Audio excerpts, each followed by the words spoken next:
Hello!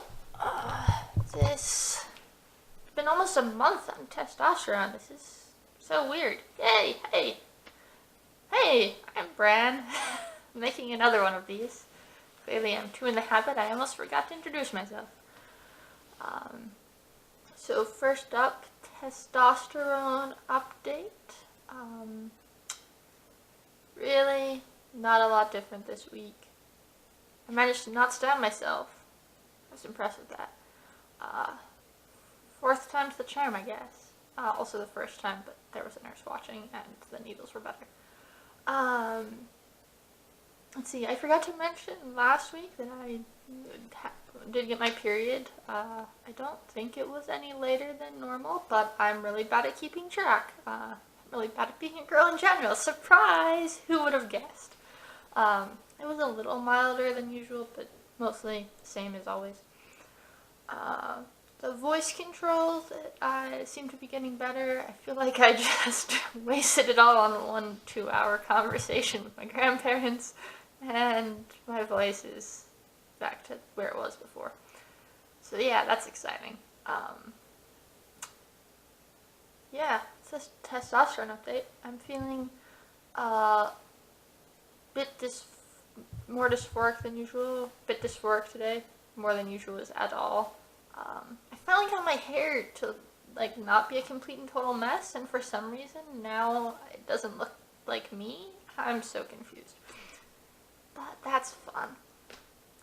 So for those of you who are just getting used to talking about trans issues or just started learning about that stuff, question of the week will be, what is dysphoria? Since I just said I was feeling dysphoric, it would probably help to explain what that is. So what is dysphoria? Dysphoria is the feeling that the way you look does not match up with who you are. So I'm not sure if it's the most common kind, but the most widely talked about kind of dysphoria is gender dysphoria, which is the diagnosis that the medical community now gives trans people. So for a while, the diagnosis was that being trans was a disorder, and the solution was to not cross-dress, because the medical system just has bad years, lifetimes. My rant about how badly messed up medical systems have been throughout history is a topic for another thing. Another video, or paper, or something. Anyway.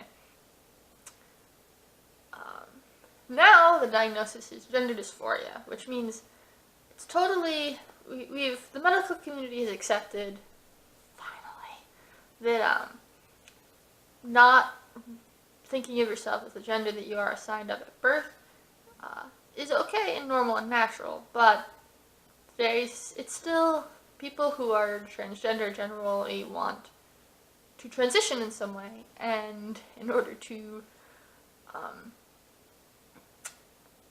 explain why somebody's going through medical procedures, usually there needs to be a reason for surgery, for example, they have this diagnosis of gender dysphoria,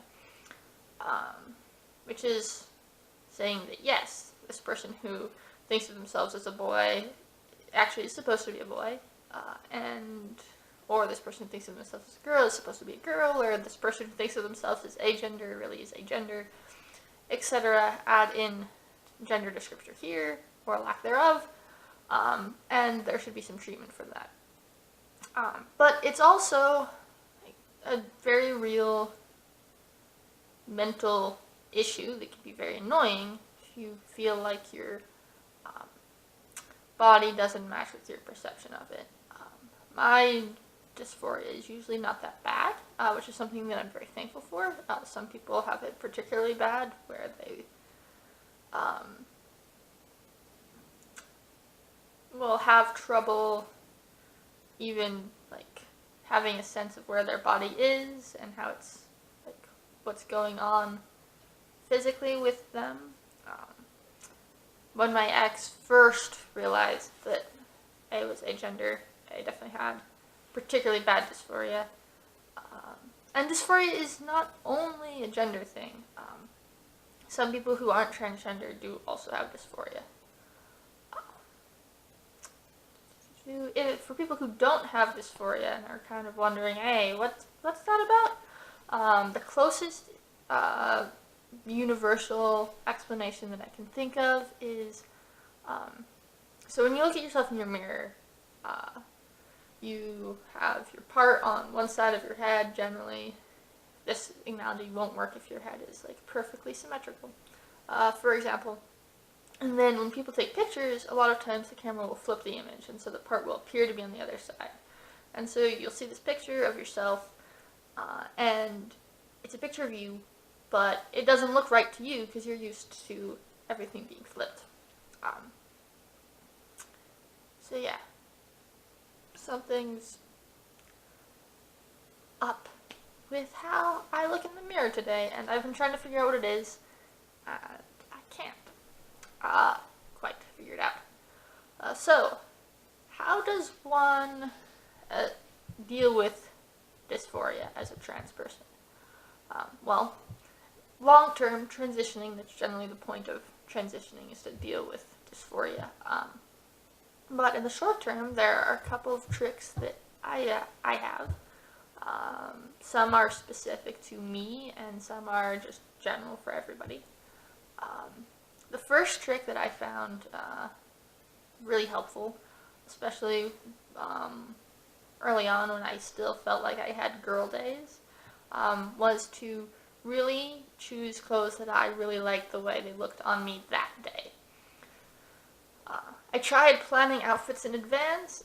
Really, if you don't know if you're going to want to wear a dress or pants, not that I would ever wear a dress, but if you don't know, then you can't plan in advance to wear a dress because you might hate it by the time it comes to actually wear it.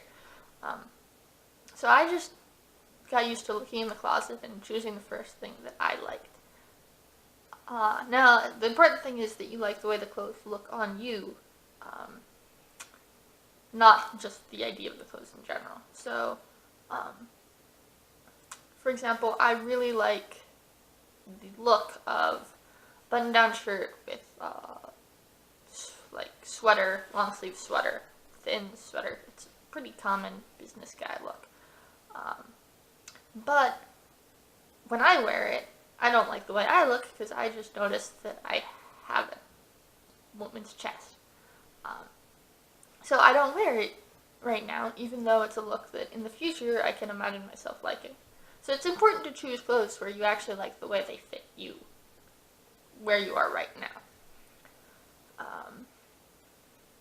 Very common a way that trans men or trans masculine people deal with dysphoria is to wear a binder.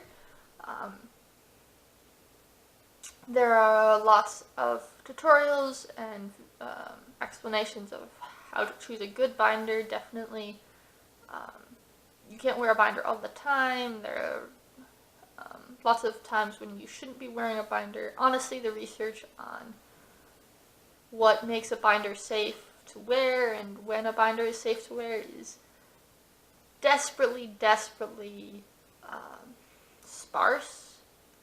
So I can't say that I would recommend wearing a binder for physical health reasons, but in terms of mental health, wearing a binder can be super helpful for a bunch of people. One of the things that I find super great, actually, as a trans masculine person is breast pockets. Breast pockets are amazing and magical, and I would call them God's gift to man, but I don't think that God should get the credit for that one. They work really well for me because then I just pretend that I have things in my pockets. That works great. Maybe they won't work for you. Maybe they will make you feel worse. Also, haircuts are useful. So I think my hair might just be getting too long. And avoiding mirrors is also super helpful because if you can't recognize yourself in the mirror, well, if you're not looking in a mirror, you're not gonna realize that you have that problem.